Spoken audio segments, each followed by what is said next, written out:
Muchas gracias. Pues Muchas me gracias. presento nuevamente, soy el psicólogo Carlos Saldívar Recendis, vengo de Consejo Ciudadano y quisiera hablarles más que nada de qué es el Consejo Ciudadano. Nosotros somos una asociación civil.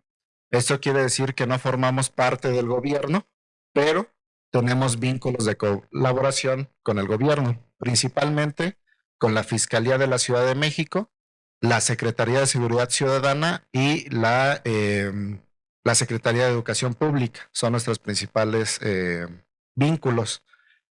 En ese sentido, quisiera hablarles de cuáles son las funciones más importantes que tiene el Consejo Ciudadano. Por un lado, es la atención psicológica y por otro lado, es la asesoría jurídica. Tratamos de que todas las acciones que tenemos vayan de la mano justamente en lo jurídico y lo psicológico. Y en ese sentido quisiera hablarles de uno de los principales programas. Pero de todos modos, desde este momento quisiera que en su momento puedan checar las redes sociales del Consejo Ciudadano, porque ahí pueden ver todas las acciones y programas con los que cuenta el Consejo Ciudadano. Entonces, nos pueden buscar en Facebook, en nuestra página de internet, en Instagram, en TikTok, y quizás alguno de estos programas pueda ayudarles en alguna problemática que estén teniendo ustedes o alguna persona cercana. Y les decía, una de las principales funciones que tiene el Consejo Ciudadano es la atención a víctimas. Esa es la razón por la que surge nuestra asociación. Principalmente era para la atención en su momento, ya hace casi 20 años, la atención de la extorsión, ya que es una problemática que se estaba dando mucho en la Ciudad de México.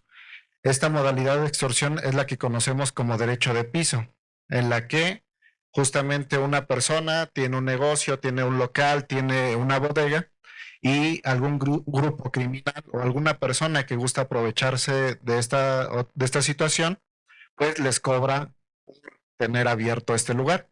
Entonces, un grupo de personas justamente que vivía esta problemática crea el Consejo Ciudadano y a través de un acuerdo de creación, pues se le dan ciertas facultades. Una de las más importantes es pues yo lo veo como una fortuna de acompañar a las víctimas de delito, no solamente de la extorsión, ya que eso, como les decía, es algo que empezó hace 20 años y afortunadamente nos hemos ido diversificando. Entonces, muchas de nuestras acciones, incluida la plática del día de hoy, es para la prevención de la violencia y de los delitos en la Ciudad de México.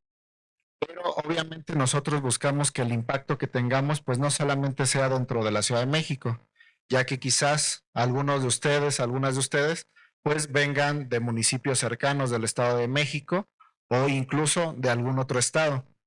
Entonces, ¿cuál es la principal forma de contacto con el Consejo Ciudadano? Es la línea de seguridad que pueden ver acá adelante. Al final de la plática yo les voy a dar un material donde viene esta misma línea. El teléfono del Consejo Ciudadano funciona las 24 horas del día, los 365 días del año, y como les decía, es la principal forma en la que ustedes pueden acceder a todos los servicios y atención del Consejo. De igual forma, les quiero comentar que todos los servicios son totalmente gratuitos. Principalmente yo quiero hablarles de dos. Uno, como les decía, es la atención a víctimas. En este caso, es la atención, incluye que cuando una persona es víctima de delito en la Ciudad de México, se le brinda un acompañamiento. Esto quiere decir que en un vehículo de nuestra institución acudimos por ustedes a algún lugar cercano o vamos directo a la fiscalía y van acompañados de una abogada, de un abogado y de un psicólogo o psicóloga. El abogado va a fungir como su asesor jurídico gratuito y el psicólogo les va a brindar la atención en crisis. Y el otro servicio que yo quisiera comentarles es la terapia psicológica en sí. Es decir, cuando una persona requiere terapia psicológica, es decir, llevar un proceso de atención, lo pueden solicitar en la línea de seguridad, entran a la línea de espera y se les brinda la atención psicológica. Son de 8 a 12 sesiones. Entonces, les recuerdo, es totalmente gratuito, solamente se requiere que se comuniquen con nosotros para plantear esta problemática. Y respecto a la atención psicológica, esta funciona para cualquier persona, no solamente en la Ciudad de México, porque nuestra atención la podemos brindar de manera remota, por medio de llamada o videollamada. Entonces, no importa en qué lugar del mundo se encuentre la persona, se le brinda la terapia. Ahora, como les decía, nuestra principal meta es la prevención de los delitos. Y justamente esto nos ha llevado a niveles de prevención donde estamos abordando justamente el tema de la violencia y principalmente la violencia o las violencias contra las mujeres. Porque justamente una de las problemáticas que hemos detectado y que quizás ustedes hayan vivido o por lo menos hayan escuchado es que existe una gran cantidad de violencias en nuestro país que está dirigido hacia las mujeres. Entonces es muy importante que lo abordemos. Y del título, lo que quisiera que rescatáramos son dos cosas. Por un lado, que estamos hablando de violencias, porque muchas veces justamente nos centramos en un tipo particular de violencia o en algo particular de violencia y dejamos de lado otros que también se están dando. Y por otro lado, también tenemos en plural mujeres, porque muchas veces también nos concentramos en problemáticas que afectan a un grupo particular de mujeres y dejamos de lado a todas esas personas, a esas mujeres que no entran dentro de ese espectro. Entonces, por eso hablamos en plural de violencias y de mujeres. Siguiente, por favor. Los objetivos que vamos a tener el día de hoy, por un lado, es identificar las características comunes de las violencias, cuáles son los factores estructurales, culturales, sociales y psicológicos asociados, porque hay veces que justamente tratamos de entender esta problemática desde una arista. Y aunque es muy importante justamente enfatizarlo, dejamos de lado las otras problemáticas. Pensemos, por ejemplo, actualmente hay un señalamiento a los corridos tumbados, por ejemplo, ¿no? Es decir, a factores socioculturales, como pueden ser la música, la transmisión de discursos.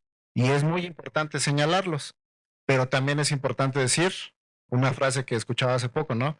Si Peso Pluma deja de escribir o deja de su música desapareciera el día de hoy, de todos modos la violencia contra la mujer va a seguir. ¿Por qué? Porque está sostenida por muchos otros factores.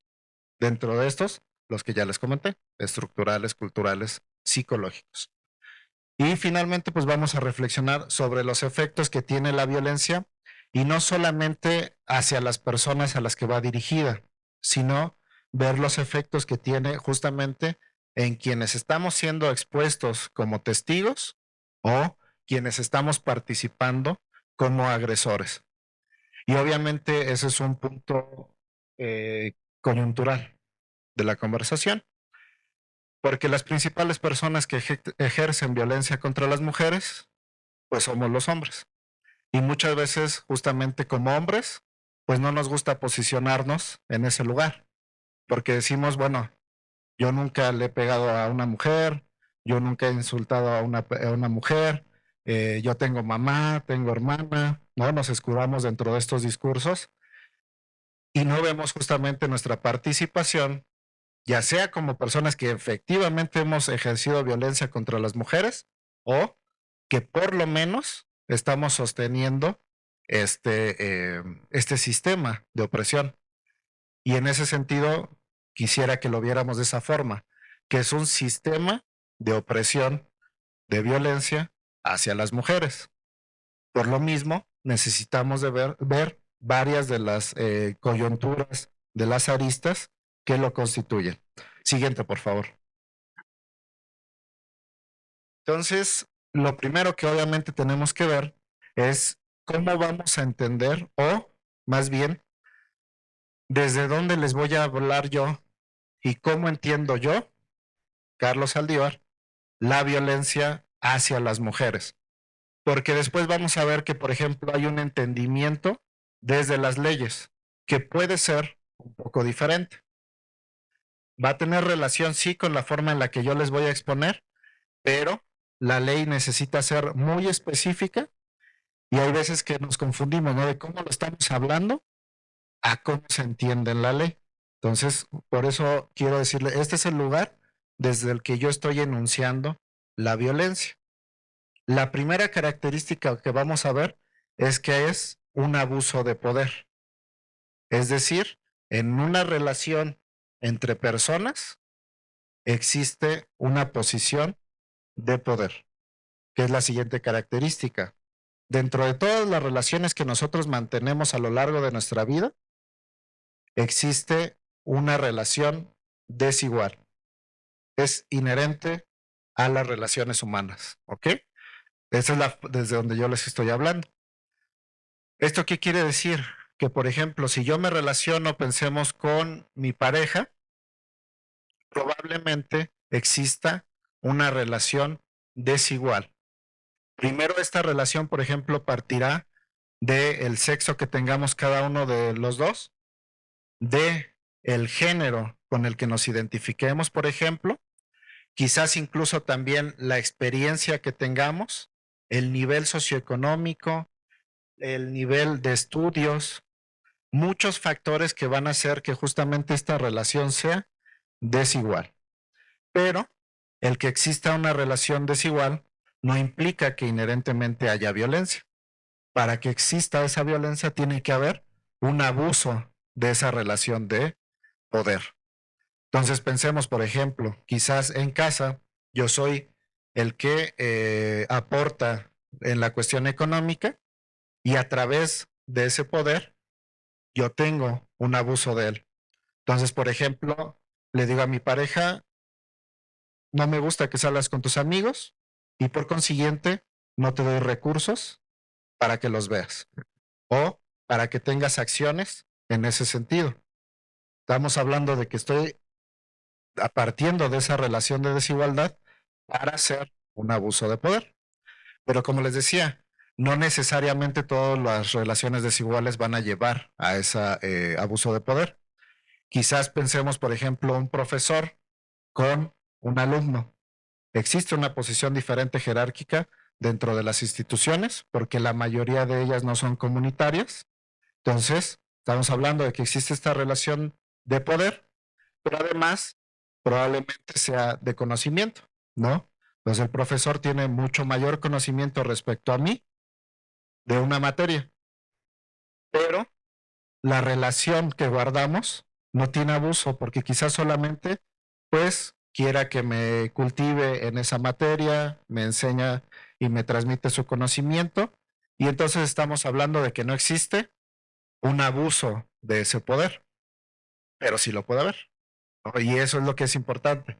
Cuando nosotros estamos hablando de violencia, para poderla distinguir de otros fenómenos, es importante desde esta perspectiva que veamos si existe un abuso de poder. ¿Ok? Entonces, esas serían las primeras dos características. Lo siguiente que es importante ver es que la violencia puede ser por acto o por omisión. Esto quiere decir que, por ejemplo, pensemos en la violencia física. Cuando yo actúo es cuando doy un golpe, cuando doy una patada, cuando quemo a alguien más, ¿ok? Esa es una acción y la mayoría de las veces es fácil verla. Las omisiones es cuando yo tengo una relación de ley con la persona donde estoy obligado a cuidarla, a darle cierto mantenimiento a la persona y no lo hago. ¿Cómo lo podemos distinguir? Por ejemplo, los responsables de cuidado, papá, mamá o algún tutor respecto a sus hijos. Un adulto mayor que ya no se puede valer por sí mismo y ahora sus hijos son quienes son responsables de su cuidado. Y entonces en esa relación, otra vez, que puede ser de desigualdad, más bien es de desigualdad, puede haber un abuso de poder. Entonces, por ejemplo, hay casos donde los hijos dicen, ah, pues mi mamá me trató muy mal toda la vida y ahora yo no le voy a comprar sus medicamentos. yo no le voy a dar de comer, no la voy a dejar salir. Eso es justamente una acción de violencia por omisión. ¿Ok? Entonces, eso es importante que lo tengamos en cuenta, porque incluso esto que les estoy diciendo, sí lo contempla la ley, pero hay veces que nosotros no lo vemos así, ¿no? Que decimos, bueno, pues es que mi mamá fue muy mala toda la vida y que es justo que yo no la atienda. Pues no, porque justamente esa relación que existe, estamos haciendo un abuso de poder y, como les decía, lo contempla la ley. Y finalmente, o más bien otro aspecto importante es la intencionalidad. Pero aquí justamente es de pronto tramposo, porque hay veces que decimos, bueno, yo no tenía la intención de causarle daño a la otra persona. Por ejemplo, pensemos en estas acciones que había, bueno, más bien todavía hay en el fútbol mexicano, ¿no? Del grito homofóbico, ¿no? Entonces, en los estadios, ¿qué pasaba? Que había o pasa que cuando un portero tiene el manejo del balón y despeja la pelota, la afición contraria grita, ¿ok? Y entonces, ¿qué decían estos grupos? Yo no lo hago con la intención de referirme a la comunidad o, por ejemplo, a hombres homosexuales. En ningún punto yo pensé que eso era así. Solamente lo estoy haciendo para presionar al portero contrario. Pareciera lógico, ¿no? Y para ellos, para estas personas, y hablo de ellos porque generalmente son las personas que ven este fútbol, eh, es lógico, pero tenemos que ver justamente desde dónde parte. Por ejemplo, el que yo estoy considerando el decirle a una persona puto, ¿por qué lo considero un insulto? Y entonces, justamente, estamos hablando, quizás yo no tengo la intención de referirme a las personas, a los hombres gay, pero de base lo estoy haciendo. Entonces, en ese sentido, la intencionalidad. Otro lugar donde lo podemos ver es, por ejemplo, con los comediantes, que dicen, no, pues yo, cuando me burlo de las personas gordas, lo hago desde la comedia. Ok, pero lo estamos haciendo con burla. Entonces estamos partiendo de que creo que los cuerpos gordos no son normales, que son motivo de burla. Y justamente muchas personas que están en la comedia dicen, bueno, es que yo no tengo la intención, yo no me refiero directamente a ellos, ¿no? Yo, por ejemplo, estoy burlándome de la gordura, pero estoy burlándome de mi gordura, por ejemplo, de la gordura de mi familia o la gordura de un amigo. Por de todos estamos promoviendo, por ejemplo, un ambiente gordofóbico. ¿Ok? Entonces, en ese sentido, la intencionalidad. Y finalmente, que es lo más importante, es que exista una valoración de daño por parte de la víctima. Porque hay veces que, por ejemplo, la víctima puede decir, pues sí, él me decía con un apodo, pensemos que para muchas personas sería hiriente, pero yo no tenía ningún problema. Habrá que obviamente hacer la valoración si no existe una normalización, pero si de inicio la víctima no lo está leyendo como violencia, eso es muy importante. Porque como les digo, puede ser que se encuentre en un tema de normalización, pero si no lo está valorando como tal, como violencia, es difícil que esa víctima haga algo. Y lo vamos a ir viendo más adelante. Entonces, estas son las características desde donde yo les voy a hablar, ¿ok? Respecto a la violencia. Siguiente, por favor.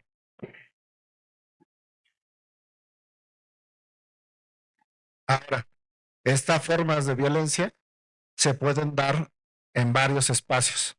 Primero los tenemos que ver que por un lado va a ser en espacios públicos y por otro lado en espacios privados.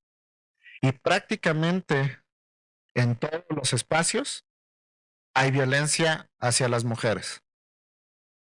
Actualmente, por ejemplo, no se me ocurre un espacio donde podamos decir, ah, ok, aquí está libre. Quizás, por ejemplo, en relaciones de amistad puede ser, pero tampoco creo que sea la norma.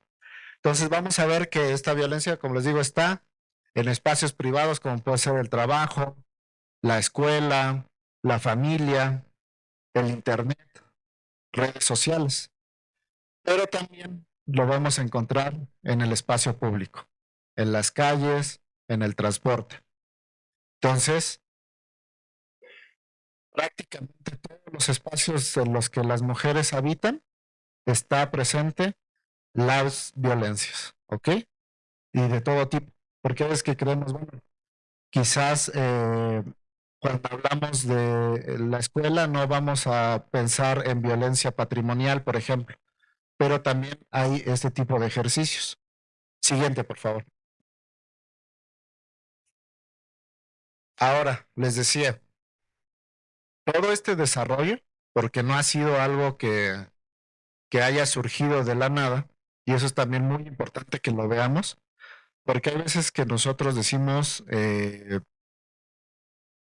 no vale la pena manifestarse, esas no son las formas de manifestarse, por ejemplo, pero las leyes no surgen de la buena voluntad de los legisladores. Es decir, los legisladores o el Estado no dice, creo que las mujeres están viviendo violencia y hay que crear una ley específica que las proteja. No, la Ley General de Acceso a las Mujeres a una vida libre de violencia surge justamente por las manifestaciones que había y por las sentencias que tenía el Estado mexicano. Desde la ley, ¿cómo se entiende la violencia contra la mujer? Esta es en específico la definición de la Ley General de la Ciudad de México, pero es una calca de la Ley General mexicana. Entonces, lo que nos dice es que todo es igual, toda acción u omisión que está basada en el género y que deriva del uso o el abuso del poder y que tenga por objeto o resultado un daño o sufrimiento físico, psicológico, patrimonial, económico, sexual o la muerte de las mujeres, tanto en el ámbito público como el privado, y que tenga como objetivo limitar el libre desarrollo de la mujer en su vida. ¿Ok? Entonces, como ven, tiene ciertas características de las que les he hablado. Lo que agregan es justamente los tipos de violencia, pero, como les repito, no son los únicos que existen y ahorita los vamos a ver. Siguiente, por favor. Acá están los tipos, ¿no? Que nos habla la ley. Y estoy agregando uno más, pero les digo, hay más. Entonces, violencia física, pues es todo daño al cuerpo de las mujeres. Y es muy importante que veamos y lo veamos desde un punto de vista muy amplio. Porque hay veces que, por ejemplo, en entrevista con las mujeres víctimas de violencia, si yo les pregunto directamente, ¿has vivido violencia física? Y ellas no tienen una visión amplia de la situación, muchas veces me dicen no. ¿Por qué? Porque únicamente contemplan quizás golpes, patadas, empujones. Y de pronto cuando hacemos una entrevista a profundidad como debe de ser, pues justamente han surgido situaciones donde las han ahorcado, donde las han quemado, donde las han intentado de envenenar. Y todo eso es violencia física. Entonces es muy importante que entendamos que es un abanico muy amplio la violencia física. Es todo daño que se le hace al cuerpo de las mujeres. Violencia psicológica es justamente todo lo que implica la violencia verbal sin llegar al contacto físico. Amenazas, insultos, formas de nombrar a la persona que sean violentas, eh, y todo lo que tenga que ver justamente con amedrentarlas, con limitar su libertad de manera verbal. ¿Ok? Violencia económica y patrimonial. Estas van de la mano. Hablamos de violencia económica cuando justamente la persona agresora es quien se maneja quien maneja justamente los ingresos de la mujer, aunque sea la mujer, por ejemplo, la que está justamente generando la ganancia, ¿no? Entonces, por ejemplo, tenemos casos donde la mujer es la que trabaja, pero al llegar a casa, el agresor le quita su dinero. O cuando el agresor es el que justamente genera dinero y le oculta la ganancia, no quiere una repartición de esa ganancia de manera equitativa. Entonces es cuando hablamos de violencia económica. Y violencia patrimonial está relacionada. Es todo daño a los bienes de las mujeres. Y esto empieza, por ejemplo, con romper sus, eh, sus credenciales, romper sus documentos importantes, objetos de valor como pueden ser su celular o incluso algún bien mueble, ¿no? Como puede ser un bien inmobiliario, como una casa, un departamento, un vehículo, y hay un daño hacia esos objetos, es cuando hablamos de violencia patrimonial. Violencia reproductiva es cuando se decide sobre la reproducción de la mujer. Y esto puede incluir el obligarla a un embarazo o al revés, obligarla a un aborto. ¿Ok? Y finalmente la violencia vicaria, que es cuando se utilizan a la descendencia, hijos, hijas, para dañar a la mujer. Entonces estas amenazas de me lo voy a llevar y ya no lo vas a ver, o situaciones donde ponen a las infancias en contra de las mujeres. Entonces, papás que, por ejemplo, les hablan mal de la mamá. No, es que tu mamá ya no quiere que estemos juntos. Es que tu mamá ya está saliendo con alguien más y por eso ya no me vas a poder ver. Eso es violencia vicaria. Y lo que les decía, es muy importante ver que estas, por ejemplo, sí están contempladas en la ley. Pero, por ejemplo, la violencia vicaria no estaba contemplada hasta el año pasado. Entonces les digo, mucho de lo que se ha avanzado en cuestiones de leyes y que aún falta muchísimo es por la cuestión de las movilizaciones, es por la cuestión de los activistas y activistas que se justamente mueven y presionan a las autoridades para que, por ejemplo, este tipo de violencia sea contemplado. ¿Por qué? Porque también estamos justamente hablando de un sistema que está buscando que se perpetúe justamente la violencia. Entonces, ¿qué pasaba antes? Por ejemplo, hace aproximadamente 20 años, la violencia sexual dentro de la pareja no existía. Entonces, yo podía literalmente violar a mi esposa y no era un delito. Eso es importantísimo verlo, porque todos esos tipos de violencia se han ido agregando por la presión de los movimientos de mujeres. Por ejemplo, este año pasado les decía, se agregó la violencia vicaria, pero también se agregó la violencia ácida, porque antes no estaba considerado. Antes pensábamos que, por ejemplo, eso es algo que pasaba en Oriente Medio, ¿no? Pero no, es algo que pasa en la Ciudad de México, es algo que pasa en México. ¿A qué me refiero? A situaciones donde las parejas, donde otra persona, por razones de género, le avienta ácido a una mujer. ¿Ok? Hay casos muy relevantes. Entonces, de hecho, la iniciativa por la que entró es la ley Malena, ¿no? Que es por María Elena. Entonces, les digo, no son de a gratis.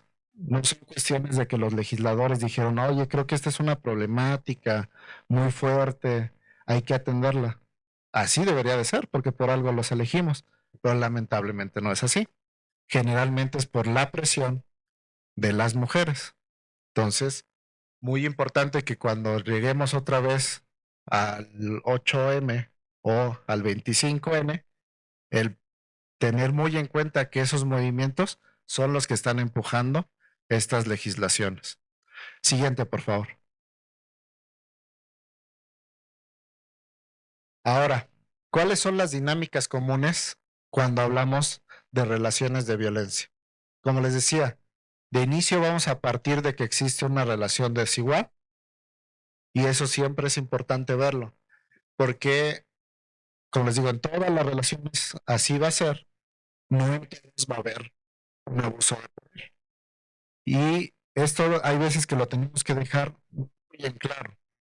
Por ejemplo, hay veces que nosotros vemos, escuchamos, por ejemplo, a mí me ha tocado atender personas que dicen, mi hija o directamente la persona viene a terapia y dice, tengo 16 años o mi hija tiene 16 años y está saliendo con un hombre de 26 años. Y entonces ahí tenemos que ver que justamente existe una relación desigual en varios sentidos. Por un lado, por ejemplo, el económico. Probablemente se trata de una persona que ya está laborando, que está generando dinero. Por otro lado, es una persona que tiene mucho más experiencia. Por otro lado, probablemente se trate de una persona que ya ha despertado su vida sexual. Quizás la menor también, lamentablemente. Pero es desigual la relación. Entonces, ahí tenemos justamente que ver que eso puede propiciar a que haya un abuso de poder. ¿Dónde lo podemos ver otra vez? En las escuelas. Justamente las escuelas, las comunidades educativas, pues relacionan a muchas personas en diferentes niveles. La principal, profesores, profesoras, con el alumnado. Y entonces también justamente a través de estos vínculos que tendría que ser justamente educativo, pues de pronto justamente se puede dar una amistad, se puede dar, y obviamente es algo que también se da, situaciones sexoafectivas, pero volvemos a la misma situación. El problema es que estamos partiendo de una relación donde es más fácil que exista un abuso de poder. Y entonces, eso es lo que justamente siempre tenemos que ver en todas las relaciones donde nos vinculamos. Y si nosotros somos los que estamos en la posición de poder, tenemos que tener mucho más cuidado. Por ejemplo, eh, le comentaba hace rato a la profesora, ¿no? Nosotros vamos a otras instituciones y hay veces que los profesores nos plantean la siguiente situación, ¿no? Que es, ¿qué pasa, por ejemplo, cuando justamente es la alumna la que viene, vamos a decirlo así, con coqueteos? ¿Qué pasa ahí? Porque entonces decimos, bueno, yo no estoy ejerciendo ninguna situación de poder, ¿no? Es lo que el profesor justamente plantea. Pero lo que le digo es, si evaluamos esa situación, estamos en una posición diferente, porque usted es la persona en posición de poder. Entonces, a partir de esa posición, tenemos que tener un doble de cuidado. Y no lo veamos como en el sentido de para no meternos en problemas, porque muchas veces como, por ejemplo, los hombres es como lo vemos, ¿no? De, es que tengo que ser muy cuidadoso con esta persona porque me voy a meter en un problema. No, sé cuidadoso para no ejercer violencia, porque justamente eso es lo que puede pasar. Entonces, aquí en ese tipo de relaciones tenemos que ver, partir de analizarla y de ver si estamos en una posición de poder respecto de la otra persona. Y la otra, que es lo que debe de quedar en segunda parte, es para no meternos en problemas. Por ejemplo, hace unos años tuvimos una plática de violencia con directores de la zona de aquí de Escapotzalco, directores de las escuelas primarias y secundarias. Y me contaban de ellas, ¿no? Que tiene muchos años y dice, en un momento llegó una niña muy sucia a la escuela, hace años, y dice, la bañé, la bañé en la escuela, porque estaba muy sucia. Y entonces le digo, eso es muy problemático, porque está desvistiendo a la niña, porque la está tocando probablemente, con las intenciones quisiera pensar más bondadosas del mundo, pero eso, si la madre hubiera querido, lo puede denunciar por abuso sexual. Entonces, es lo mismo en otras relaciones. Si, por ejemplo, yo soy profesor Viene una alumna y quiere tener una, eh, una asesoría en privado y agarro y cierro la puerta, eso es problemático. Tengo que pensar justamente en la posición que estoy ocupando respecto a la otra persona. Entonces, por ejemplo, ¿qué se recomienda? Pues obviamente no tener las puertas cerradas en ese tipo de consultas, invitarla a que venga con alguien más, ¿ok? Entonces, ¿por qué? Porque tengo una posición de poder y de ahí tengo que partir, porque es muy fácil que haya un abuso de poder, que haya violencia. Y después, cuando ya estamos inmiscuidos en esta relación de violencia, muchas veces se da de manera cíclica.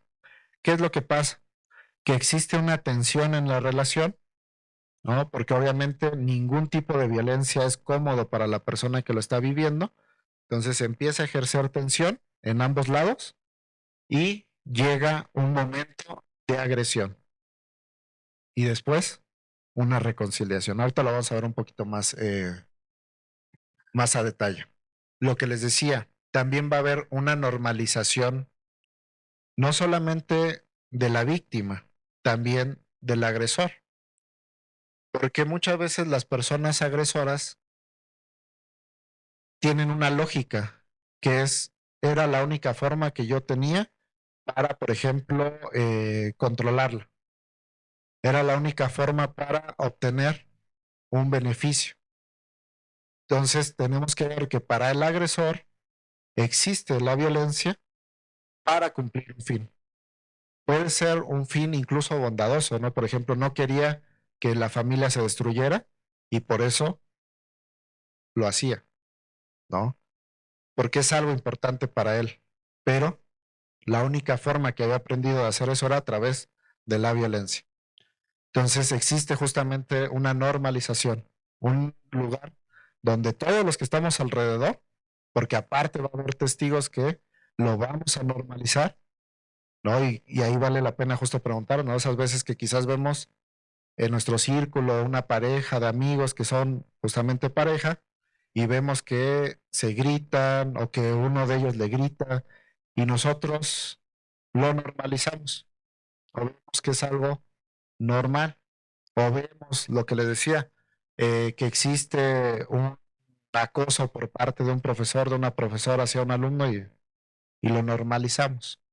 Entonces, para que esto se sostenga, es por sistema, porque todos estamos siendo justamente partícipes de esta situación. Y por supuesto que dentro de estas relaciones tampoco hay una comunicación efectiva.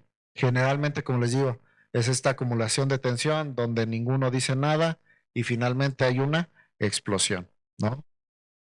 Y también vemos que hay una ausencia total de límites, ¿no? Dentro de la relación o límites muy excesivos. Ahí tenemos justamente que analizar cada caso. Siguiente, por favor. Y este es el ciclo que les decía. Hay una acumulación de tensión, ¿no? Por ejemplo, quizás por parte del agresor en una relación de noviazgo, pensemos, ella le dice que va a salir, se enoja, llega el día en que va a salir y enfurece y cuando regresa le reclama. Hay este reclamo y de los dos va a haber una liberación de tensión. Cuando uno está menos tenso, es más fácil pensar con claridad. Y en ese momento, para los dos, si hubiese una intervención oportuna, se puede romper este ciclo. Ella, por ejemplo, quizás se lo comunique a una amiga y le diga, oye, pues es que eso pues ya es violencia, es algo peligroso. Y quizás ella, cuando se lo nombran de esa forma, es más fácil romper este ciclo. Y para él también, ¿no? El que justamente quizás habla una línea de atención donde le dice, oye, pues estás en un nivel de violencia donde justamente puede saltar al siguiente parte que es violencia física y quizás empiece un tratamiento de esta situación. Pero además de ser cíclica la violencia, es algo que va creciendo. Entonces, si no hay un cambio de ninguno de los dos, va a repetirse. va a volver a acumularse la tensión, pero la siguiente vez de violencia ya no va a ser de la misma magnitud. Y esto sí es por experiencia. En los 10 años que llevo trabajando con víctimas, generalmente empezó por un chiste, siguió con un comentario, un día me gritó, un día me empujó y así. Entonces, probablemente la siguiente vez sea más fuerte. Y cuando hablamos de violencia muy fuerte, tenemos que detenerlo. Y ahorita vamos a ver eso cómo lo podemos hacer. Siguiente, por favor. Y como les decía, todo esto se sostiene también por la parte cultural. Por un lado, las relaciones, más bien los roles tradicionales de género. Es decir, el creer que existen ciertos papeles para los hombres, cierto papel para las mujeres. Por ejemplo, y aunque pareciera que ya se ha quedado atrás, no es del todo cierto. Por ejemplo, un rol tradicional. Los hombres son los proveedores, los hombres son quienes salen a trabajar y las mujeres son las que se encargan del cuidado de la casa. Pero ¿qué pasa? Que actualmente dices, bueno, ya hay una gran cantidad de fuerza laboral que está hecha por mujeres, pero este rol de pronto sigue presente. Y aunque las mujeres salgan a trabajar, tienen esto que conocemos como doble o triple jornada de trabajo y tienen que regresar a los cuidados de la casa. Porque aunque exista una división igualitaria en la familia, pues de pronto el hombre llega y dice, yo estoy muy cansado. O, no, es que yo no sé hacer de comer. O a mí nunca me enseñaron cómo usar la lavadora. Y entonces, partiendo de estos roles tradicionales, se le carga el trabajo a las mujeres. ¿Ok? Entonces, eso es lo que hablamos de cuando hablamos de roles de género. Después los estereotipos parten justamente de estos mismos roles, pero son estas ideas otra vez preconcebidas, prejuicios que tenemos tanto para hombres como mujeres, de cómo deberíamos de ser cada uno de estos dos géneros.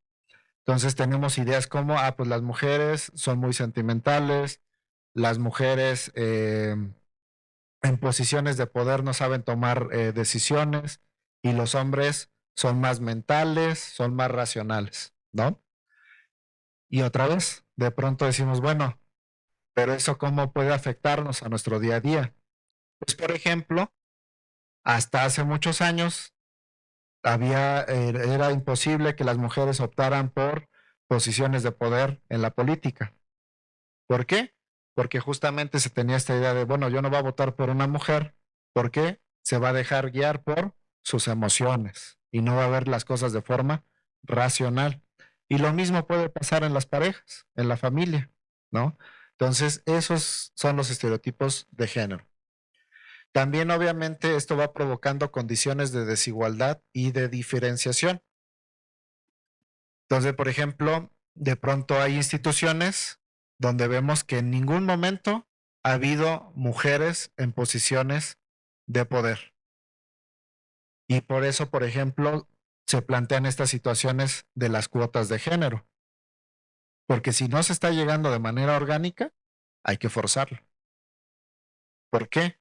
Porque pasa lo que les decía. Entonces se van a crear condiciones donde no se van a atender las problemáticas de las personas, que es lo que pasaba, por ejemplo, con las legislaciones anteriormente. Anteriormente no existían las cuotas de género y todo eso que se ha hecho de la legislación es por las cuotas de género. También algo muy, muy importante son los estereotipos sobre cómo tenemos que ser los hombres respecto a ideas hegemónicas. Es decir, el ser fuertes, el ser insensibles, incluso el ser agresivos. Entonces, por ejemplo, ¿cuáles son las emociones que principalmente asociamos con los hombres? El enojo. Quizás la euforia, ¿no? Por ejemplo, podemos ver a un hombre muy emocionado cuando su equipo mete un gol y ahí puede llorar y apasionarse. Pero si lo vemos llorar porque tuvo un problema con su pareja, ahí como que ya no se nos hace tan normal. Eso es lo que hablamos de masculinidad hegemónica. Y eso les digo puede provocar problemas, porque quizás de pronto yo tengo una pareja que rompe con todos los moldes de los roles, de los estereotipos de género, que es una persona, una mujer muy independiente, y me empiezan a cuestionar, oye, ¿dónde está tu pareja? Y yo digo, no, pues no sé, pues deberías de saber, pues deberías de tenerla controlada. Y entonces puedo justamente empezar a ejercer violencia para acercarme más a esta idea de masculinidad. También las representaciones sociales. Estas son todo eso que hemos hablado de roles, pero también de discursos que existen alrededor de las personas. Y aquí vamos a incluir mujeres, hombres, víctimas, agresores, todos los discursos que se forman alrededor. Yo les invitaría, por ejemplo, a hacer el ejercicio de ver una noticia sobre violencia sexual contra una mujer y cómo se representa en el medio, en el periódico, en el espacio donde lo estén haciendo. Ese ejercicio, por ejemplo, yo lo hice con el caso de Bani Escobar. No sé si la recuerdo. Ella murió en Monterrey y se cuestionó si había estado tomando, se cuestionó la hora en la que estaba en la calle, se cuestionó la manera en la que venía vestida, como si eso fuera razón para que muriera. Entonces, eso es lo que yo les invito. Chequen una noticia actual de una situación de violencia sexual contra la mujer y cómo se representa en los medios de comunicación. Y esto va a provocar justamente que existan estigmas hacia las víctimas. Es decir, ya todo esto que hablamos de roles, estereotipos, pero ya en una forma de ataque. Es decir, esto que les decía. Pues, por ejemplo, yo les digo, voy a los ministerios públicos con las mujeres y de pronto el ministerio público les dice, pero sí le va a dar seguimiento o nada más le quiere dar un susto. Pero ¿para qué la iniciamos si de todos modos lo va a perdonar? Y esto les digo, no es de 1950, no, es 2025 por parte de autoridades. Entonces, eso es justamente de todo lo que hablamos, el cómo se va ya transformando en una realidad para mujeres que han vivido violencia familiar, sexual, porque les digo, no importa de pronto la magnitud del caso, de cómo las personas partimos de estigmas. Por ejemplo, en un caso de violación, el policía de investigación, al final de su entrevista, la víctima que yo llevaba le pidió su teléfono celular para ver si salía. Imagínense esa situación. La autoridad en la que estás confiando te empieza a acosar. Entonces, esas son las situaciones, ese es el estigma social hacia las mujeres y hacia las víctimas. Siguiente, por favor.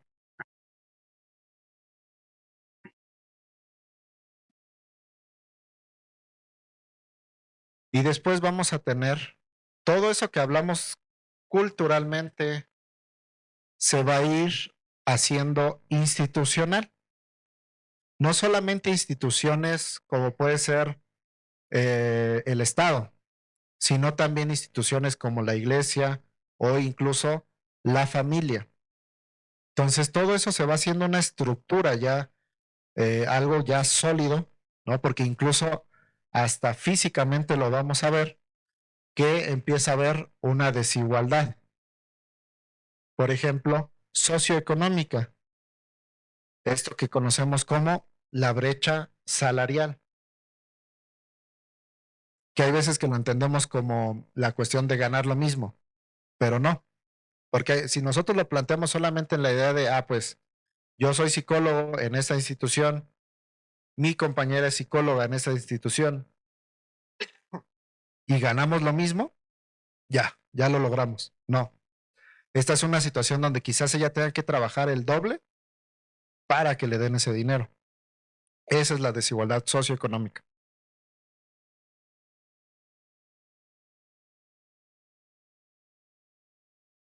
También lo vamos a ver en situaciones de exclusión social, que va a haber ciertos espacios donde se va a prohibir justamente que la mujer esté presente. Y una de las formas más usadas para eso es la violencia.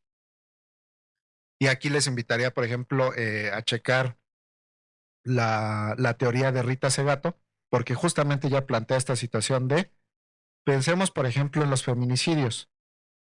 Un feminicidio, para que sea catalogado como tal, por ejemplo, tiene que haber una exposición del cuerpo de la mujer.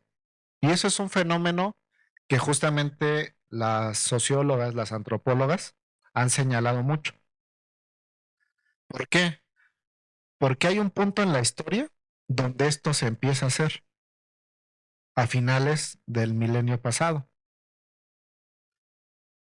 Y entonces, justamente cuando ellas se cuestionan, bueno, pero ¿por qué? O sea, ¿por qué aparte de que la mató, la expone? Y cuando uno expone algo, es porque está queriendo mandar un mensaje. Y este mensaje, desde esta perspectiva socioantropológica, es, no está bien que estés ocupando este espacio. Aquí, por ejemplo, en el caso Campo Algodonero, no sé si lo han escuchado, es un caso donde justamente se empiezan a matar sistemáticamente mujeres en Ciudad Juárez. Y se hacía de esa forma, se les torturaba, se les violentaba sexualmente, se les exponía en un campo algodonero o en otros campos cercanos a la zona, pero la mayoría eran mujeres jóvenes, mujeres trabajadoras, y el mensaje es ese: no está bien que estás en el espacio público, no está bien que quieras trabajar. Eso es justamente la teoría, por ejemplo, de Rita Segato, que todos los ejercicios de violencia hacia las mujeres es un mensaje para las demás mujeres de que está mal lo que están consiguiendo. Y les digo, tiene mucha lógica, porque justamente se da en un momento de la vida como humanidad donde las mujeres tienen más acceso, tienen más derechos que anteriormente. También esto se va a traducir en desempleo por diversos factores, ¿no? Por ejemplo, desde el hecho de, pues es que es mujer y yo para este puesto quiero un hombre, ¿no? Porque es en la noche, pensemos, o situaciones que son muy reales de, pues es una mujer que está en su etapa reproductiva y pues qué tal si se embaraza y va a empezar a faltar, ¿no? Entonces, esto provoca situaciones de desempleo en la actualidad. Y como les decía, va a haber un sistema legal y de justicia ineficiente por la capacidad de las autoridades y también por falta en la ley.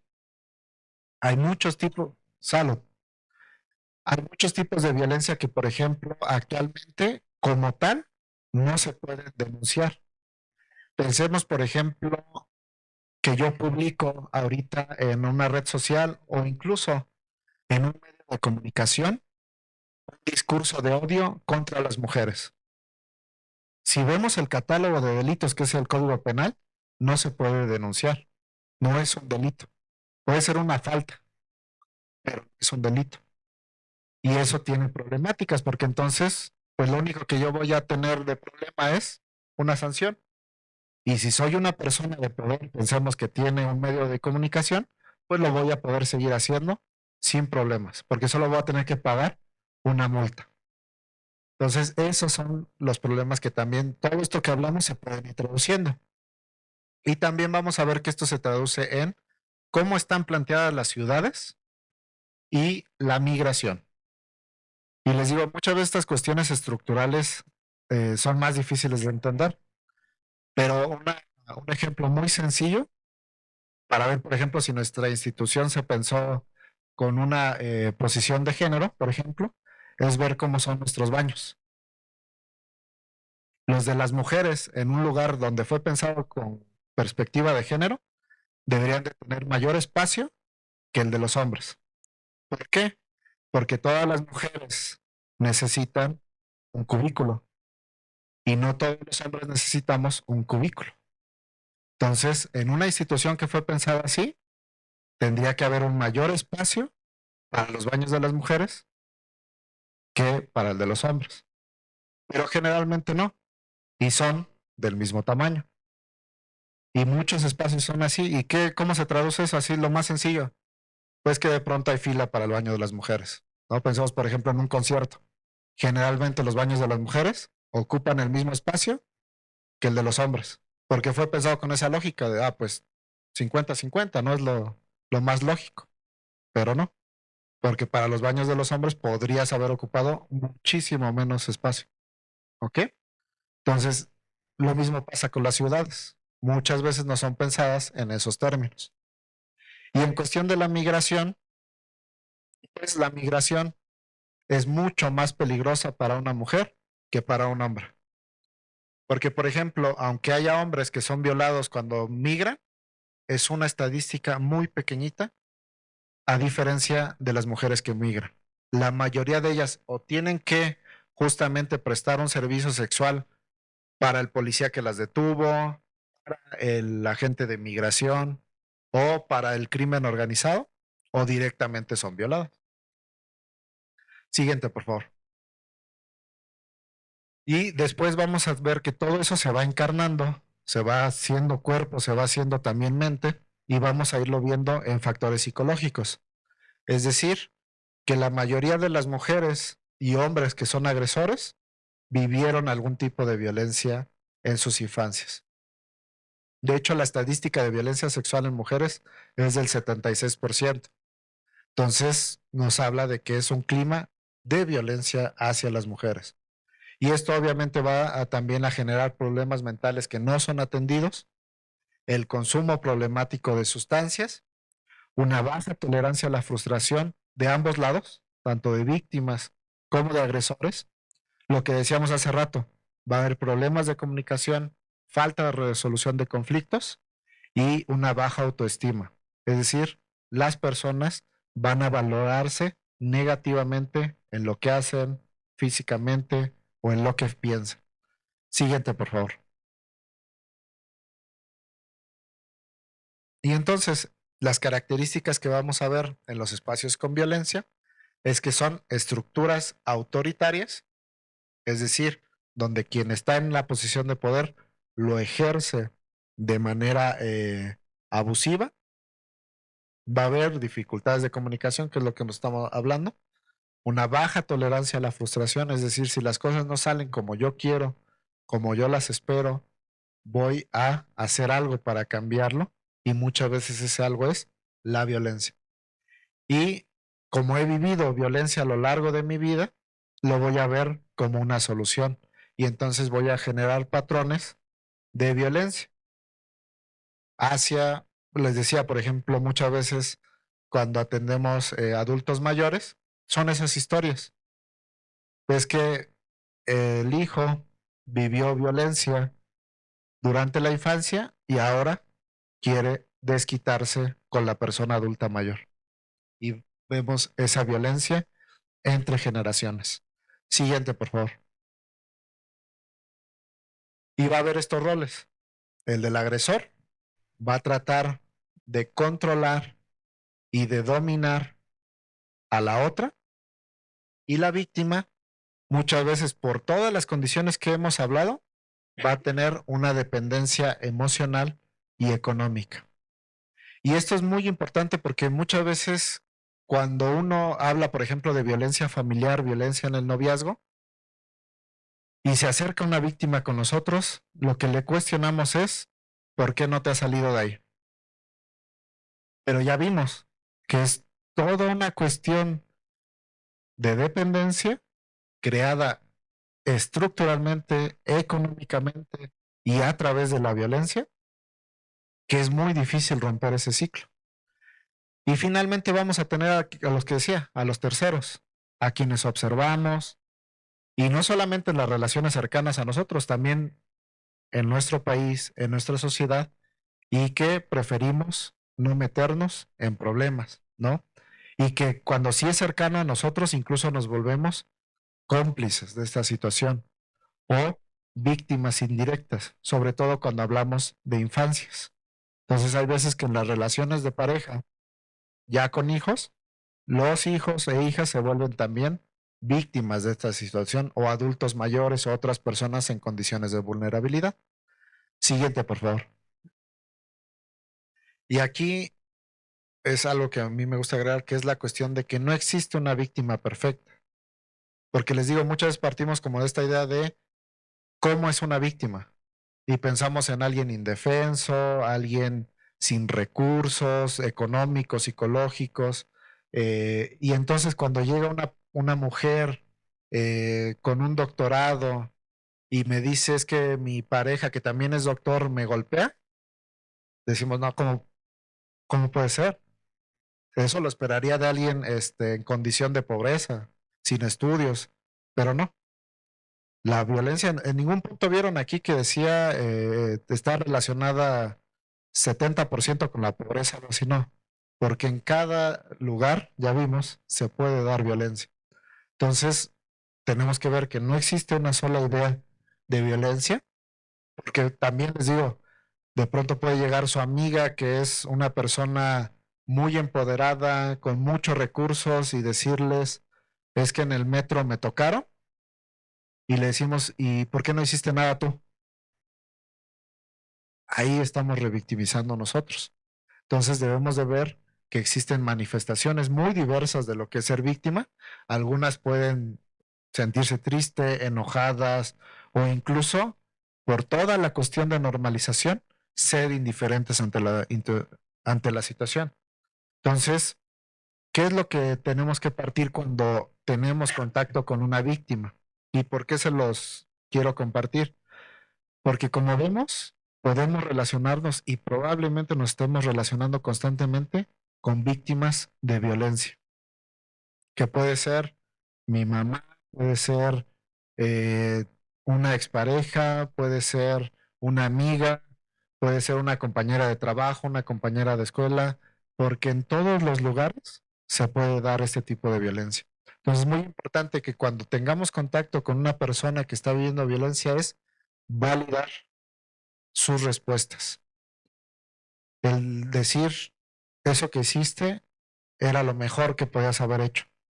Si corriste, si seguiste ahí, era lo mejor. Son tus recursos.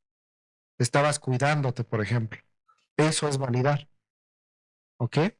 Tenemos que ver el contexto individual de cada persona, cada respuesta que ha tenido, porque cada una de esas respuestas es una forma de resistencia a todo lo que hemos hablado, a todo el sistema, a toda la relación de violencia que ha vivido con esa persona o con otras personas. Entonces, el que haya tenido una respuesta que puede ser incluso quedarse callada, es muy valioso y lo tenemos que validar. Siguiente, por favor. Y tenemos que ver las consecuencias. En la víctima, si hay violencia física, pues va a haber lesiones, va a haber enfermedades crónicas, pero obviamente eso tiene un gran impacto en la salud mental de la persona.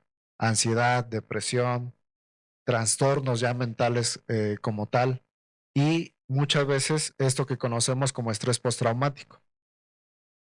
Porque como son situaciones muy impactantes, generan mucho miedo.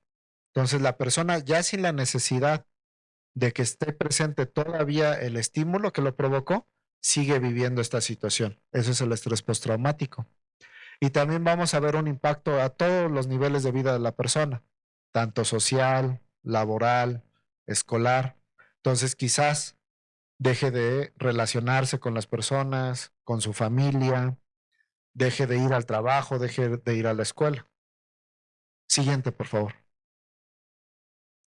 Y aquí es una herramienta que desarrollamos con el Instituto Politécnico Nacional, que es el violentómetro cuando hablamos de violencia hacia las mujeres. Entonces busca justamente recuperar eso que hemos hablado.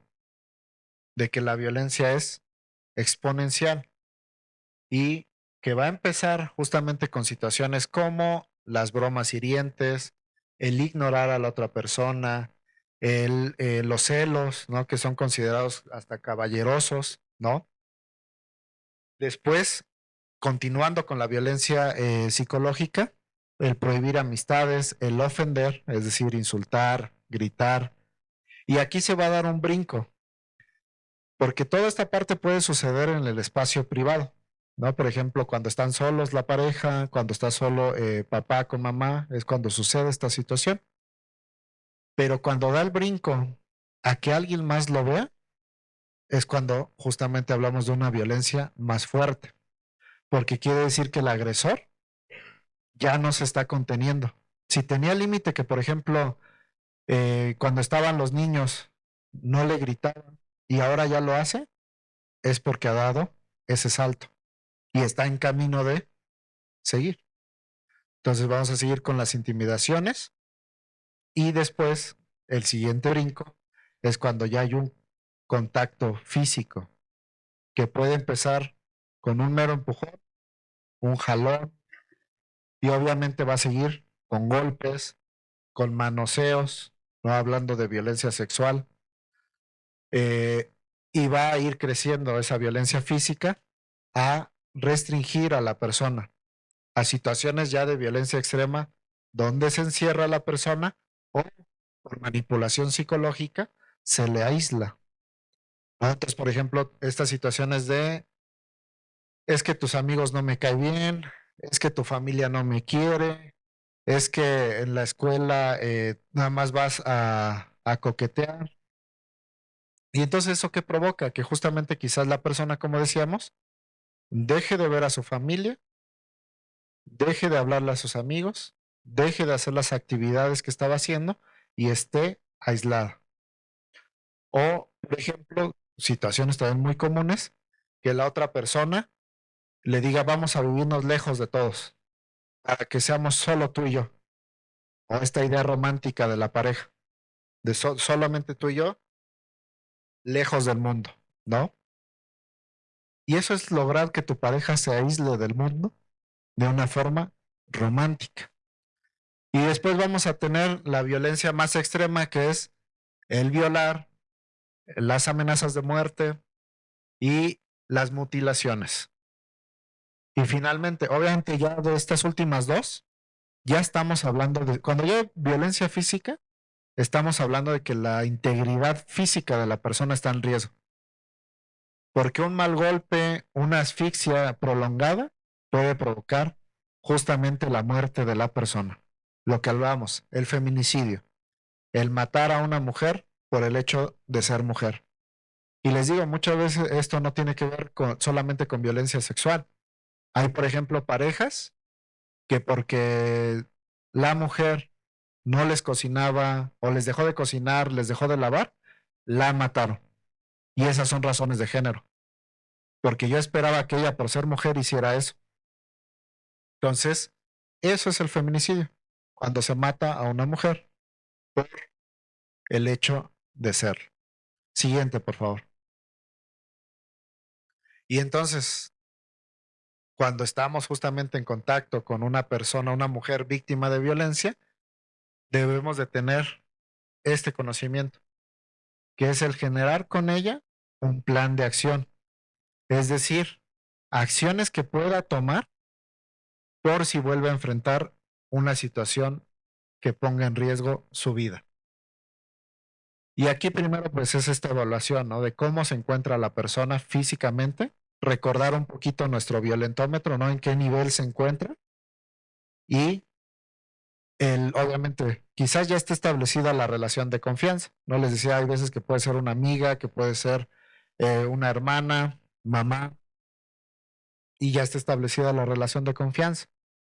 Pero también hay veces que nos encontramos con una víctima de manera azarosa. Entonces, establecemos esta relación de confianza y hacemos el plan de seguridad. Decía, vemos en qué nivel de riesgo se encuentra, el proponerle, si estamos en un nivel muy alto, cuando ya hablamos de que hay violencia física, por ejemplo, una asfixia, un golpe que ya dejó una marca, es invitarla a que deje ese espacio.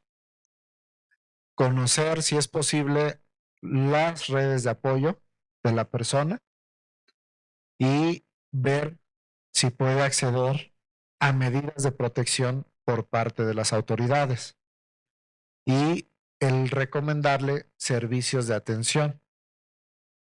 Si, por ejemplo, los desconocemos totalmente, ¿ustedes saben a dónde tiene que iniciarse una denuncia de violencia? ¿No? Entonces, si no lo conocemos, pueden comunicarse al Consejo Ciudadano. Nosotros tenemos la especialización en atención de violencia, pero ahorita también quiero hablarles de eso. Siguiente, por favor. Entonces, ¿cuáles son los recursos? Si la persona justamente necesita recursos legales, las coordinaciones territoriales o ministerios públicos es el lugar donde tenemos que acudir, las fiscalías especializadas y en todo el país también existen centros de justicia para las mujeres, son exclusivos para las mujeres. En la Ciudad de México existen también las lunas, que son de la Secretaría de la Mujer, y también si conocemos alguna organización no gubernamental. Entonces, ahí también las podemos derivar. ¿Aquí a qué vamos a derivar? Si la persona quiere denunciar, es a las coordinaciones territoriales, a las fiscalías o a los centros de justicia. Si la persona quiere medidas de protección, es decir, que le digan al agresor no te acerques a la víctima, que una patrulla esté rondando en los espacios donde la víctima habita para que la protejan, puede acudir a los centros de justicia, a las lunas o a la Secretaría de la Mujer. ¿Por qué les quiero dejar en claro esto? Porque hay mujeres que no quieren denunciar, que dicen, no lo quiero perjudicar, no es el papá de mis hijos y no me sirve que esté en la cárcel porque quiero que siga proveyendo. Entonces puede solamente solicitar medidas de protección sin denunciar en estas instituciones, ¿ok? Entonces, a veces nos sirve eso porque hay veces que la víctima se aleja de las instituciones pensando que es necesario que denuncie. Ahora, si necesitan servicios médicos, aquí les dejo el mapa de la Secretaría de la Salud. Todos estos que vienen aquí son servicios médicos gratuitos. Si necesita algún albergue o refugio, es decir, pasar una noche, pasar unas noches, o un refugio es un lugar donde va a estar 3 meses adentro para proteger su vida, aquí les dejo también el link. Igual viene el mapa de toda la República, no, de la Ciudad de México, perdón, donde vienen los albergues y refugios. Los albergues están abiertos a toda la población y los refugios los puede solicitar ya sea la Fiscalía o la Secretaría de la Mujer. Y finalmente el apoyo psicológico. En este mapa vienen todos los recursos en todo el país de atención psicológica gratuita. Y les recuerdo que en el Consejo Ciudadano también tenemos la atención psicológica gratuita. Entonces, en el último, les digo ahí, ponemos nuestro código postal y nos va a decir psicólogos y psicólogas más cercanos a este lugar donde se brinda atención psicológica gratuita. Siguiente, por favor. No sé si tengan alguna duda, algún comentario, algún reclamo. Sí.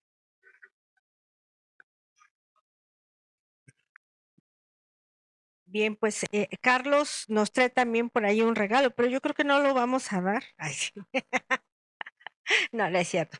Bien, por acá me gustaría mucho que, si no mal recuerdo, Formación Ética y Ciudadana, alguien de los más, acá, perdón, gracias, Psicología, empezamos, por favor.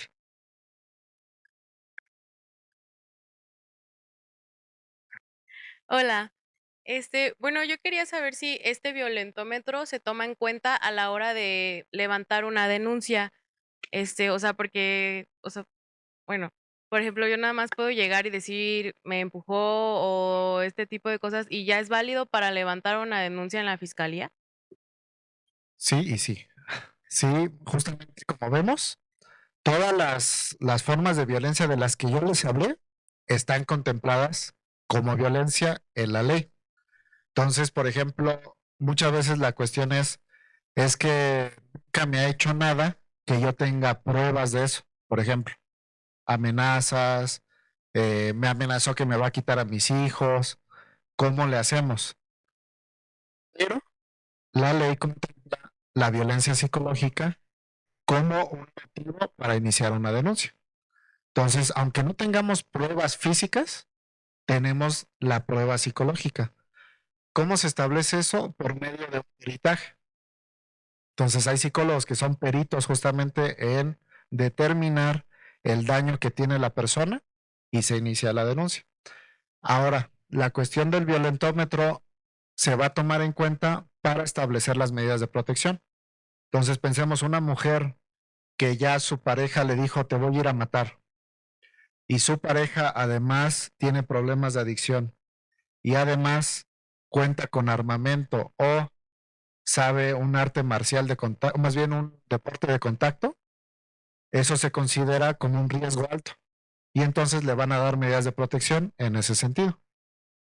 Por ejemplo, medidas de protección en ese sentido puede ser un refugio y la autoridad ahí sí te dice, no te puedo dejar ir a tu casa, porque si yo te dejo ir a tu casa ahorita, corre riesgo tu vida. Pero pensemos en una situación donde pues me insultó, me cela, eh, en redes sociales ya publicó cosas. Entonces, eso es un riesgo, vamos a decirlo, menor y se determinan medidas de protección. Ujú. Gracias. De nada. Bien, pues aquí tenemos a Química, Historia. Muchas gracias. Hola, buenas tardes. A mí me surge una duda con esto de las denuncias. Yo conozco algunos casos, bueno, yo estoy de acuerdo con que pues se denuncie, pero no estoy de acuerdo en qué es lo que hace después la autoridad después de las denuncias. Conozco unos casos en los que la mujer fue a acusar, pero pues no era bueno, no era verdad lo que decía. Entonces, esta persona o hombre está en la cárcel por esas acusaciones. Mi pregunta es, ¿investigan o solo se basan en la denuncia? Justo, el denuncia es un proceso de investigación. Entonces, pensemos, ¿no? Que por ejemplo, yo digo, pues, ¿cómo te llamas, compañero? Ah, Jairo. Jairo, yo ahorita digo, pues voy al MP y digo, me robó mi celular. Así, porque yo lo vi. Yo vi que se lo llevó. Tengo que comprobarlo. Entonces, es muy difícil que haya alguien en la... No es imposible, porque sí lo hay, pero por lo menos por violencia, es muy difícil. ¿Por qué? Porque justamente se hace una investigación. Entonces, hay una investigación que incluye una revisión médica por un perito en medicina, hay una revisión psicológica por un perito en psicología y esas son las básicas. Actualmente ya hay muchísimas más. Hay sociológicas y antropológicas. Por ejemplo, ¿qué se determina un perito en sociología o antropología? El ver justamente todo esto que hablamos, las estructuras de poder, la cultura, cómo determina que eso afectó para que la mujer sea víctima. Tendría que ser una situación muy, muy compleja para que haya una acusación falsa, porque justamente la autoridad determina a través de lo que les decía ahorita. Pensemos que, por ejemplo, otra vez con Jairo, espero que no haya ningún problema, que yo digo, no, pues mira, él me ha amenazado, me dijo que me va a matar. y me hacen el estudio psicológico, que es un perito del Poder Judicial de la Ciudad de México. Es decir, no es un perito que yo pagué, no, es un perito determinado. Y entonces dice, no, pues no tiene afectación. No puedo molestar a Zauro porque lo vino a acusar. Entonces, en el sistema actual, que es un sistema adversarial, no puede pasar. Antes sí podría pasar, porque antes el juez, sin conocer a ninguna de las dos partes, determinaba. Entonces, si se trata de una situación que fue antes de 2011, sí podría ser que fuera así. Actualmente es muy difícil que haya alguien acusado injustamente, a menos que haya una persecución política, algo así, donde pues sí, hay poder de por medio. Pero es muy difícil, porque sí es una preocupación, por ejemplo, yo tengo un compañero, ¿no? Que un día me decía, ¿cómo estás? Y le digo, pues muy bien. Le digo, ¿y tú? Me dice, muy preocupado de que me acusen de acoso sexual. Entonces le digo, al menos yo no despierto así. Le digo, si tú estás despertando así, tus días, le digo, es porque algo estás haciendo. Entonces le digo, y el problema es que muchas veces como hombres ejercemos violencia, no va a decir sin darse cuenta, más bien justificándolo. Entonces decimos, bueno, es que los dos queríamos, es que, pues sí, o sea, ella estaba tomada pero me había dicho antes que sí quería. Esas son luego las problemáticas. De nada. Ok, buenas tardes. Mi pregunta es, tomando en cuenta alguna agresión ya más grande, como podría ser una violación, golpes o todo esto que ya había mencionado usted anteriormente, ¿hay algún lapso dentro de que la víctima pueda hacer la denuncia? O sea, ya sea inmediato o de que hayan pasado, no sé, unos 3, 4, 5 años, ¿cómo es que se lleva a cabo eso y si es que todavía se puede hacer la denuncia? Sí, ahí justamente estamos hablando de términos de prescripción. Cada delito tiene una prescripción. Es decir, ese tiempo que decía, ¿no? Como de que viví el delito o me di cuenta de él, ¿cuánto tiempo tengo para denunciarlo? En casos de violencia familiar, que justamente es uno de los tipos de violencia contra la mujer, se tiene 1 año solamente. Y eso es importante porque hay veces que las mujeres dicen es que quiero denunciar una situación de 2020.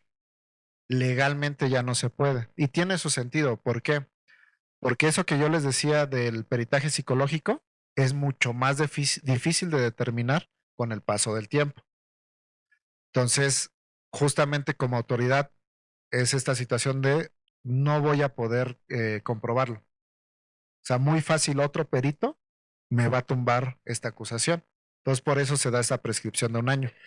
Pero en casos de violencia sexual, se tiene una prescripción más o menos, porque depende de los hechos, de unos 5 años. Cuando hablamos de delitos cometidos contra mujeres menores de edad, no tiene prescripción. Entonces pensemos una mujer que fue víctima de golpes o de abuso sexual a los 12 años, los puede denunciar en cualquier momento, sin importar la temporalidad. ¿Cuál es la lógica que sigue eso? Que cuando estamos en esta etapa de nuestra vida, es más fácil que se genere un trauma. Entonces es más fácil que el perito en psicología pueda determinar esta situación. Y finalmente, para situaciones mucho más graves, por ejemplo, un feminicidio, no tiene prescripción tampoco. O sea, la persona, de hecho, como tal, un feminicidio se inicia la denuncia sin víctima, ¿no? Entonces, ese se tiene que investigar sin importar la temporalidad.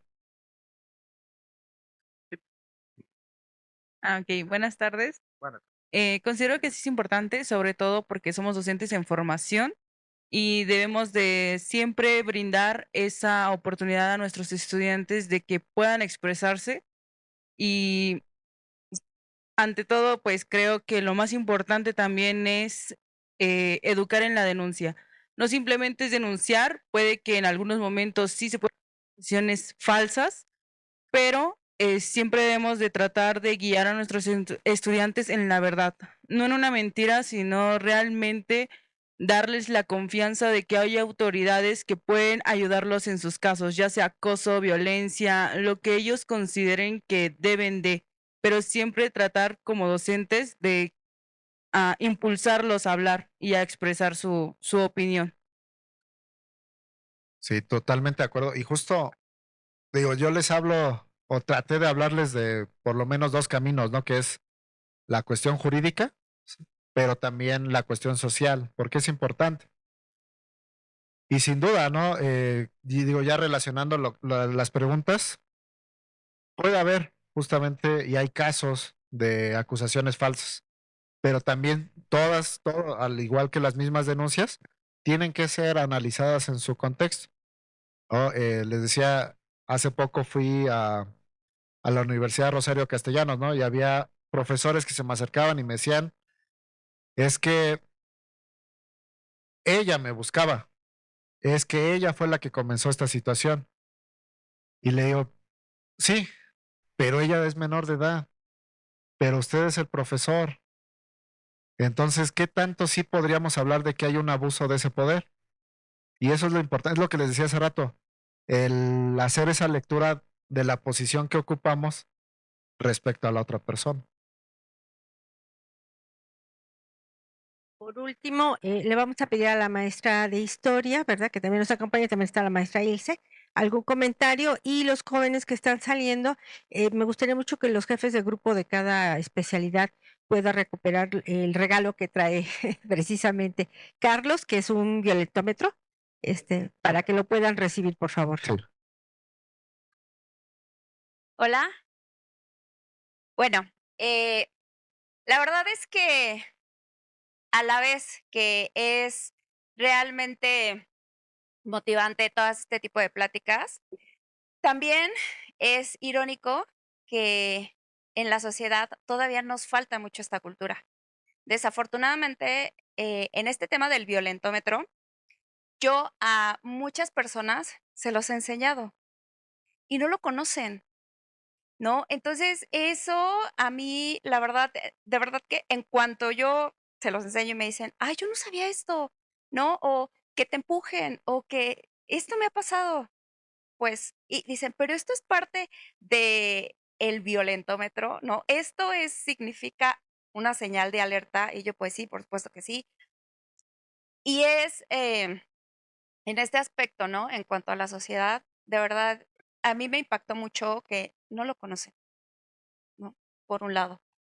Por otro, fundamental para nuestros estudiantes en formación de secundaria, porque a mi punto de vista debería de ser desde primaria, ¿no? Porque el día de hoy es muy normal, desafortunadamente, ¿no? Lo digo normalizado, estas actitudes desde primaria.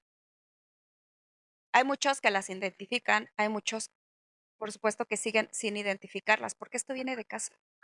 Entonces, bueno, es un escenario muy complejo como sociedad, pero en cuanto a nuestros alumnos, eh, aunque pueda parecer que es parte de, pues la realidad, muchos conceptos no los tenemos muy claros. Ese es el tema, ¿no? Que tú dices, sí, hablas de violencia. Sí, que la violencia doméstica. Sí, que la violencia económica. Pero no tienes idea realmente el impacto y cuando lo ves, cuando ya te enseñan estos conceptos, dices, a lo mejor y hasta yo estoy siendo parte de y no me estoy dando cuenta. Entonces, se me hacen fundamentales. Muchas gracias. Y al final, creo que eso es lo que más necesitamos, ¿no? Que sean constantes porque como muchos están aquí, como muchos otros no, y tal vez ni al caso, pero es fundamental, ¿no? Es parte de nuestra tarea estar en constante, ¿no? Constante dándoles todo este conocimiento. Y pues muchas gracias. No, gracias a ustedes. Y justo, ¿no? Creo que algo que nos han enseñado justamente los movimientos feministas es la cuestión de nombrar, nombrar las cosas para poderlas conocer. Entonces, pues eso yo de lo que rescataría por último, pues esta cuestión de estar constantemente involucrados, involucradas, eh, porque la comunicación que tenemos actualmente, las relaciones que se están dando en el mundo, pues permiten que, o han permitido que muchos discursos de todo esto que hablamos de prevención se esté echando para atrás. Entonces cada vez es más frecuente justamente personas en posiciones de poder que están en contra de esto. No digo, solamente por nombrar 3 personas, Donald Trump, Javier Milei, Bolsonaro. O sea, son personas que justamente todo esto que hemos hablado, se les hacen exageraciones, son personas que están acusadas de abuso sexual sin ningún problema. Y eso es involucrarnos, ¿no? Aunque sea empezar a conocer, ¿no? Recordaba ahorita justamente con el comentario la serie que se hizo ahorita muy famosa, ¿no? De adolescencia. O sea, justo, ¿no? O sea, de pronto ya las nuevas generaciones se están formando en lo contrario. Poder sustentar la violencia que tienen hacia las mujeres, ¿no? Incluso la violencia más extrema. Entonces, es muy importante que fortalezcamos el otro lado. Y obviamente el respetar los movimientos de mujeres y los hombres, hacer algo también, ¿no? El tratar un poquito de emular, ¿no? De decir, bueno, si ellas se están organizando para esto, pues vamos a organizarnos también, ¿no? No en su día, obviamente, porque luego queremos ocupar esos espacios, no. Tratar de organizarnos nosotros en otros lugares, en otros espacios y ver que también somos víctimas de la violencia que vivimos. Entonces, muy importante. Muchas gracias por su tiempo. Yo creo que les pasamos ahorita a los que se queden, su violentómetro y sus plumas. Por favor. Hola, buenos días. Me gustaría comentar primero una anécdota. Cuando yo terminé de estudiar y estaba haciendo mi servicio social, estaba dando talleres sobre noviazgo democrático. Específicamente no era sobre violencia, pero es muy interesante cuando se toca el tema y cuando se empieza a hablar sobre ello, cómo mueve las emociones, cómo impacta en las personas y a veces no te imaginas a quiénes le está llegando ese discurso o ese mensaje. En mi caso no fueron los alumnos los que reaccionaron, fue la docente. Fue la docente la que reaccionó, la que empezó a llorar, la que se quebró. Al final del día no sabemos qué historia trae cada persona detrás de todo lo que ha vivido y cómo ha faltado a veces esos espacios para poder hablar sobre el tema, para poder identificar y analizar las situaciones que uno ha vivido. A mí me gustaría sobre todo pensar la reflexión o la analogía como ir al doctor. Normalmente vamos al doctor cuando ya estamos enfermos, cuando ya estamos sufriendo, cuando ya nos sucedió alguna cuestión, como en el tema de la violencia, cuando ya escaló a niveles que quisiéramos que nunca hubiera escalado. Creo que es importante prevenir, creo que es importante tener conciencia de. ¿Y cómo lo vamos a hacer? Primero que nada, como bien lo acaban de decir, conociendo los conceptos, estableciendo estos espacios, pero también compartiéndolo con las personas que nos rodean. A veces uno mismo, por la situación en la que se encuentra, la historia de vida y cómo estamos condicionados socialmente, no lo vemos, no lo queremos ver, lo normalizamos. Es importante que lo compartamos.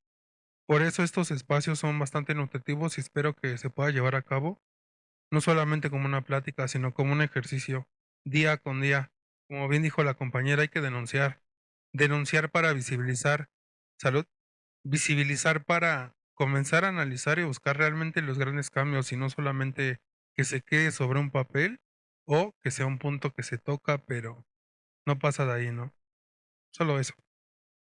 Muchas gracias. Y sí, como les digo, lamentablemente quizás todos y todas conozcamos a alguien que o nosotros mismos hemos vivido violencia, ¿no? Entonces, muy importante el tener esto para poder prevenir, pero también si en algún momento, porque es muy probable que nos lo encontremos, estamos frente a una persona, una mujer que ha sido víctima, sepamos cómo reaccionar.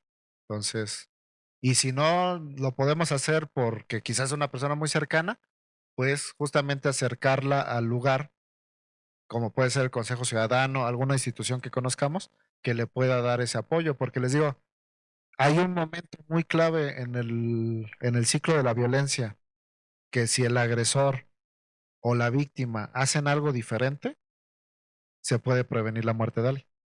Entonces, si ahí nosotros, por ejemplo, le decimos al agresor, oye, mira, aquí está el número del Consejo Ciudadano. Y eso nos ha pasado, o sea, yo también he atendido agresores. Entonces, son situaciones que pueden cambiar, ¿no? Porque si atiendo a la víctima o atiendo al agresor, de las dos formas puedo salvar una vida. Entonces, eso es algo que ustedes también, con ese conocimiento, pueden hacer. Y se siente muy padre eso. Pues muchas gracias. Démosle un gran aplauso a Carlos. Muchas gracias, Carlos. Tú me indicas cómo entregamos. Tenemos a Norma y a Nayeli que pueden ayudarnos a la entrega al final, que salgan. Y ya para concluir, la Autoridad Educativa Federal en la Ciudad de México y la Dirección General de Educación Normal y Actualización del Magisterio a través de la Dirección de la Escuela Normal Superior de México otorga la presente constancia a Carlos Saldívar Recendis por haber impartido la charla titulada Prevención de la Violencia contra las Mujeres, llevada a cabo el día 7 de 2025 a las 12 horas en el Auditorio B. Firma Mercedes Takagi Carbajo. Muchas gracias, Carlos. Nos has dejado un excelente sabor de boca y lo vamos a invitar más veces, ¿no? Platíquenle a las otras licenciaturas para que también se acerquen y bueno, pues lo traeremos para otros temas. Gracias a Innovación, muchas gracias y nos despedimos también de YouTube. Muchas gracias, muchachos. Buena tarde.